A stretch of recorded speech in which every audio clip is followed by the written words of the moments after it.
Trump ప్రస్తుతానికైతే రష్యాకి సంబంధించి Russia దగ్గర నుంచి ఆయిల్ కొంటున్నందుకు 25% ముందు వేశాడు మన మీద టారిఫ్లు, ఆ తర్వాత ఇంకొక 25% వేశాడు. బట్ చైనా మీద వేయలేదు.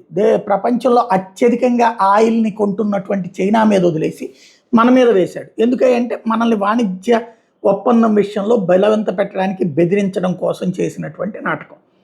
సరే, మనం కూడా మొండిగానే నిలబడ్డాం. ఇంకొకటి, మొన్న ఉక్రెయిన్ అంశం మీద రష్యా అమెరికా చర్చల నేపథ్యంలో తేడా వస్తే మళ్ళీ మేము ఇంకా ఎక్కువ టారిఫ్లు వేస్తామంటూ బెదిరించినటువంటి సంఘటన కూడా చూసాం. ప్రస్తుతానికైతే టారిఫ్లు ఏమీ ఎక్స్ట్రా వేయట్లేదు అని చెప్తున్నాడు. కానీ ఎప్పుడేమొస్తుందో నాకు 3 తెలియదు అంటున్నాడు. అంటే దాన్ని బట్టి రష్యా దగ్గర నుంచి ఆయిల్, ఇప్పుడు మనం రష్యా నుంచి కొన్న ఆయిల్ని రిఫైన్ చేసి మళ్ళీ అమెరికాకి అమ్ముతున్నారు.